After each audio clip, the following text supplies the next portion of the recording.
កម្ពុជានាំ20ប្រទេសទៅពិនិត្យមើលជាក់ស្ដែងស្ថានភាពដែលថៃឈ្លានពានរំលោភដែនអធិបតេយ្យភាពកម្ពុជានៅតំបន់ថ្មដាស្រុកវាលវែងខេត្តពោធិ៍សាត់នៅថ្ងៃទី27មីនា2026នេះអង្គទូតនិងអង្គការអន្តរជាតិនានាបានទៅមើលឃើញផ្ទាល់ភ្នែកនៅការពាត់បន្លាលួសនិងខាំងទូកុងតឺន័ររួមទាំងការដំឡើងទង់ជាតិថៃលើទឹកដីកម្ពុជាដែលជាការរំលោភបំពានយ៉ាងធ្ងន់ធ្ងរលើអធិបតេយ្យភាពមួយនេះប្រិយមិត្តជាទីមេត្រីនេះគឺជាដំណឹងថ្មីនៅថ្ងៃនេះแชร์ជាបន្តពាក់ព័ន្ធទៅនឹងកម្ពុជារបស់យើងដឹកនាំដោយលោកប្រាក់សុខុនរដ្ឋមន្ត្រីក្រសួងការបរទេសនិងសហប្រតិបត្តិការអន្តរជាតិបានដឹកនាំអង្គទូតអន្តរជាតិនិងអង្គការអន្តរជាតិចំនួនរហូតទៅដល់ជាង20ប្រទេសនោះទៅឲ្យមើលជាក់ស្ដែងនឹងភ្នែកតែម្ដងទៅដល់វាឌឺដងឈើលើទូកុងតឺន័រថតនេះថតនោះឯណានៃនៅលើទូកុងតឺន័រមានអាស្ថាបនិកដឹកអាចផងដែរនៅទីនោះចង្រៃផុតលេខតែម្ដងពួកនេះមិនខ្លាចទេឃើញទេផ្កើនដល់ថ្នាក់នេះសំបីតែអង្គទូតអង្គការបរទេសនានាចោះមកពិនិត្យជាក់ស្ដែងចឹងហើយវាឈើនៅលើនងធ្វើធម្មតាគ្មានខ្លាចអាណាណៃនោះទេចឹងទេកំពូចនេះកំពូចប្លន់យកដីគេបញ្ញាក្អែកតែម្ដងសូមแชร์ជាបន្តពាក់ព័ន្ធទៅនឹងព្រឹត្តិការណ៍ចោលសៀមដាក់ទូកុងតឺន័រតែផ្ដេសផ្ដាស់លើទឹកដីកម្ពុជារំលោភបំពានធ្ងន់ធ្ងរនាថ្ងៃនេះដែលយើងនាំបរទេសនានាឲ្យដឹងអំពីកំពូចខូចរបស់ថៃយោធាថៃនេះថរ៉ាស្អេយើជាងយើប្រែថាលួចប្រែថាប្លន់ប្រែថាចោលអញ្ចឹងទេបានន័យថាថៃនឹងគឺចង្រៃយើងអានថាថៃយៈថរ៉ាស្អេយើជាងយើណាប្រែថាលួចប្លន់អញ្ចឹងទេប្រសិទ្ធនាមប្រទេសនេះគឺជាប្រទេសចង្រៃគឺជាចោលត្រូវហើយមានឡែនមកពីណាក៏ប៉ុន្តែអ្នកប្រាជ្ញរបស់វាដាក់ឈ្មោះថាថៃឡែនបាទថៃឡែនបើភាសាខ្មែរខ្ញុំដាក់ភាសាបាលីជាមួយនឹងអង់គ្លេសថៃឡែនដែលបានមកដោយការលួចមិនអញ្ចឹងបើថៃយៈយើងបកប្រែថាលួចអញ្ចឹងទៅយើងទៅសេថរ៉ាស្អេយើជាងយើលើរ៉ាស្អែនណឺដតុនខេតអញ្ចឹងមកបាទដីដែលបានលួចពីគេមកចៅសៀមចឹងទេសកម្មភាពនេះធ្វើឡើងបន្ទាប់ពីភាគីថៃបានដាក់ពង្រាយទូកុងតឺន័រនិងរបងលួសបន្លាយ៉ាងខុសច្បាប់លើដីកម្ពុជាដែលជាទង្វើផ្ទុយនិងស្មារតីនៃកិច្ចព្រមព្រៀងព្រំដែនដែលមានស្រាប់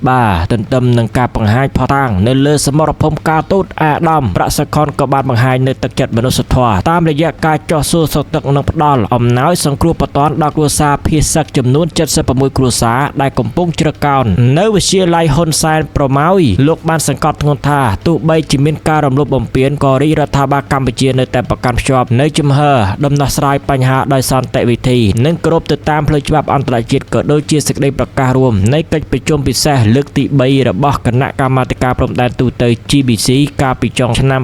2025កន្លងទៅចឹងទេរឿងនេះប្រិយមិត្តជាទីមេត្រីការដឹកនាំអង្គទូតនិងតំណាង UN ចុះពិនិត្យទីតាំងដោយផ្ទាល់នៅថ្មដាមិនមែនគ្រាន់តែជាទស្សនកិច្ចធម្មតានោះទេប៉ុន្តែវាគឺជាយុទ្ធសាស្ត្រអន្តរជាតិតបនីយកម្មនៃចំនួនព្រំដែនតាមបែបសន្តិវិធីខ្ញុំឃើញប្រិយមិត្តលើកឡើងពាក់ព័ន្ធទៅនឹងរឿងនេះណាបើហែងមិនឲ្យអញបានសុកអញក៏មិនឲ្យហែងបានសុកដែរអញត្រូវតែប្តឹងហែងប្រាប់គេឯងថាហែងនឹងឈ្លានពានប្លន់នេះប្លន់នោះពីកម្ពុជាប្រិយមិត្តក៏មិនអញ្ចឹងបាទវាឲ្យយើងបានសុកអញ្ចឹងទេយើងត្រូវតែប្តឹងប្រាប់គេឯងអំពីទង្វើថោកទាបទង្វើឈ្លានពានដាក់បលាលួសទូកុងតឺន័រណានៃរបស់យោធាថៃមានវត្តមានរបស់អាស្ថាបនិកដឹកអាចផងដែរប្រិយមិត្តតាមរយៈការធ្វើបែបនេះកម្ពុជាបានប្រើប្រាស់ភ្នែកនិងត្រចៀករបស់សហគមន៍អន្តរជាតិជាសាក្សីដើម្បីទប់ទល់នឹងការប៉ុនប៉ងកែប្រែស្ថានភាពជាក់ស្ដែងនៅលើដីពីសំណាក់ភាគីថៃប្រាប់គេឯងទៅថាកម្ពុជានោះខូចវា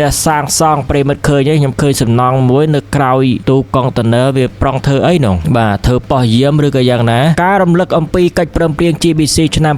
2025គឺជាការដាក់សម្ពាធការទូតឲ្យភាគីថៃត្រឡប់មករឹកតុកចរចានិងគោរពទៅតាមអ្វីដែលបានព្រមព្រៀងគ្នាជៀសវាងការប្រើប្រាស់កម្លាំងបាយដែលនាំឲ្យខូចខាតទៅដល់ផលប្រយោជន៍ទាំងសងខាងចឹងទេនេះគឺជាដំណឹងមួយផ្នែកទៅមួយផ្នែកទៀតនោះក៏ពាក់ព័ន្ធទៅនឹងកម្ពុជាថៃផងដែរកម្ពុជាឆ្ពោះទៅមុខមួយជំហានទៀតទាមទារឲ្យថៃបដូរពីការទូតមាត់ទទេមកជាការអនុវត្តជាក់ស្ដែងលើបញ្ហាព្រំដែនបាទមកថៃកុំកិច្ចវេះចង់ទៅណាទៅណីមកវាស់ព្រំដែនឲ្យចប់ស បគ្រប់ទៅនៅនៅពាក្យក្រសួងការបរទេសនិងសហប្រតិបត្តិការអន្តរជាតិកម្ពុជានាថ្ងៃទី25មីនា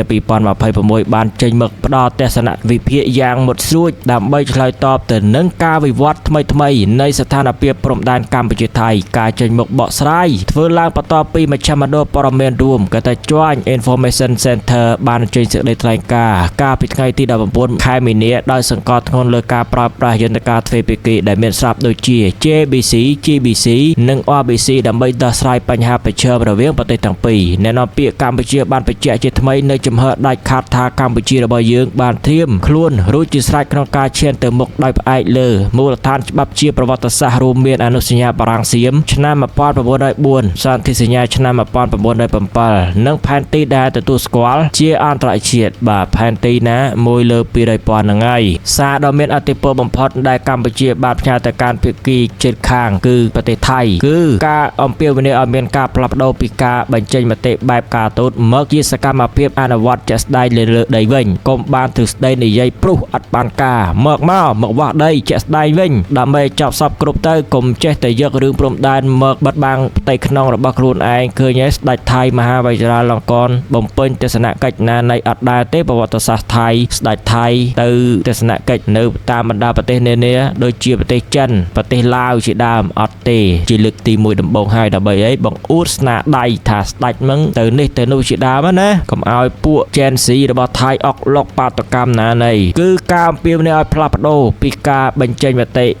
បែបការទូតមកកម្មភាពជាស្ដែងវិញចឹងទៅដើម្បីអីធានាឲ្យបាននៅសន្តិភាពយូរអង្វែងនិងជៀសវាងការប្រើប្រាស់កម្លាំងបាយដែលផ្ទុយនឹងស្មារតីរបស់អាស៊ានចឹងទេនេះគឺជាអ្វីដែលកម្ពុជាផ្ដាំទៅកាន់ភាគីថៃមកវាស់វែងព្រំដែនខណ្ឌសីមាឲ្យចប់សពគ្រប់ទៅកុំនិយាយបែបការទូតអត់បានការមកអនុវត្តជាក់ស្ដែងទៅបាទប្រទេសថៃលោកសៀស័កភុងកេតកៅណានៃមកកុំបានតែនិយាយណាព្រោះអត់បានការណោះបាទនៅពេលដែលយើងនាំអង្គទូតទៅមើលទីតាំងជាស្ដែងទៅថៃរំលោភបំពានដាក់ទូកុងតឺន័រប្លាលួសជាហោហែងចឹងទៅបាទអាស្ថាបនិកដឹកអាចបាទញេញ៉ៃដល់កហើយប្រិមិត្តហើយបាទក្អេងក្អាងនៅលើទូកុងតឺន័រដូចគ្មានខ្លាចរអែងញើតណានៃសោះកម្ពុជានេះបាទចឹងទេផ្ដាំតកូនតចៅទៅចាំអំពីសន្តានឈប់ប្រើប្រាស់ផលិតផលរបស់ចោលមាននេះប្រិមិត្តដែលកំពុងតែស្ដាប់នេះនៅប្រើប្រាស់ផលិតផលរបស់ចោលមានអត់បើមានជួយខមមិនប្រាប់ផងបាទពិតជាសង្វេគវាដាក់ទង់ជាតិថៃខ្លួនឯងនៅលើដីខ្មែរណាបាទឡើងប៉ុណ្ណានៃហើយពេលដែលយើងដើរទៅប្រាប់ថាកុំអោយធ្វើឲ្យប្រទេសផ្ដាស់ទុកឲ្យគេវាស់វែងក៏ប៉ុន្តែវាមិនស្ដាប់គេឯងនោះទេយើងបានកិច្ចព្រមព្រៀងបត់ជប់បាញ់ចុងក្រោយហ្នឹងបាទអត់ធ្វើអីប៉ុន្តែថៃធ្វើអីបាទដាក់ទូកុងតឺន័រគេអត់ឲ្យធ្វើសកម្មភាពផ្ដេសផ្ដាស់ក៏ប៉ុន្តែថៃវាចេះតែធ្វើមានន័យថាវាអត់ខ្លាចបាទបងធំគេពីណាគេអាមេរិកហ្នឹងហើយប្រិមិត្តបាទហើយពីណាទៀតបងធွာគេអ៊ីស្រាអែលហ្នឹងហើយបងធွာគេអ៊ីស្រាអែលហើយកងទ័ពអ៊ីស្រាអែលដូចជាមកហ្វឹកហ្វឺននៅប្រទេសថៃដែរតែហើយឥឡូវនេះកំពុងតែត្រូវបានអ៊ីរ៉ង់បាញ់កំទេចនាវាដឹកព្រាយរបស់ខ្លួនបាទដាក់ឯណានៃដបងឡើយឲ្យអ៊ីរ៉ង់នេះចេញមកសុំទោសប្រទេសថៃជាបន្ទាន់បាទត្រូវតែសុំទោសដល់ពេលអ៊ីរ៉ង់អត់សុំទោសបាទផ្កើនដាក់លិខិតឬក៏បង្ហោះតាមបណ្ដាញសង្គមតាមស្ថានទូតណានៃឌឺដងដាក់ថៃបន្ថែមទៀតដល់ពេលនេះទៅបានមកសម្របសម្រួលជាមួយអ៊ីរ៉ង់ធ្វើម៉េចឲ្យអ៊ីរ៉ង់នឹងជួយរុករកនាវិករបស់ខ្លួនផងដែលបាត់ខ្លួនទៅ3នាក់ណោះបាទអត់ខ្លាំងដាក់អ៊ីរ៉ង់ទេហ่าថៃបានតែអញ្ចឹងប៉ុន្តែជាមួយកម្ពុជារបស់យើងហ៊ានតែឆ្កែរត់បុកប៉ោតមើលបំក្ដុងលើហ្នឹងឃើញឯមករយៈចុងក្រោយវាចោតប្រកាន់យើងថាផ្ទុះអាវុធណានៃមកសង្ខេបមកវិញបាទសង្ខេបមកវិញពាក់ព័ន្ធទៅនឹងព្រំដែនដែលយើងបាននាំអង្គទូតនានា20ប្រទេសណោះទៅចោះមើលចាស់ស្ដែងនេះឃើញទេថៃឆ្លៀនពៀនបំពៀនបត់ឈប់បាញ់បាទគេឲ្យធ្វើសកម្មភាពនានាក៏ប៉ុន្តែថៃផ្កើនអត់ខ្លាចទេចំពេលដែលប្រទេសមហាអំណាចអាមេរិកពាក់ព័ន្ធជាមួយស្ថានភាពមជ្ឈមបីដាក់លក្ខខណ្ឌ15ចំណុចឲ្យអ៊ីរ៉ង់បាទសិក្សាមើលទៅហើយអ៊ីរ៉ង់ដាក់5លក្ខខណ្ឌវិញសិក្សាមើលវិញដែរមកអាមេរិកបាទទៅវិញទៅមកអញ្ចឹងទៅហើយឥឡូវនេះអាមេរិកផ្អាកវាយប្រហារថាមពលរោងចក្ររបស់អ៊ីរ៉ង់10ថ្ងៃលើក10ថ្ងៃថ្ងៃទី6មេសាបានគិតគូរសារជាថ្មីណាអញ្ចឹងទេនេះគឺជាដំណឹងផ្សារភ្ជាប់ទៅនឹងរឿងតំបន់មជ្ឈមបូព៌ាប្រិមិត្តជួយ share ម្នាក់មួយផងអរគុណច្រើនទុកជាមុន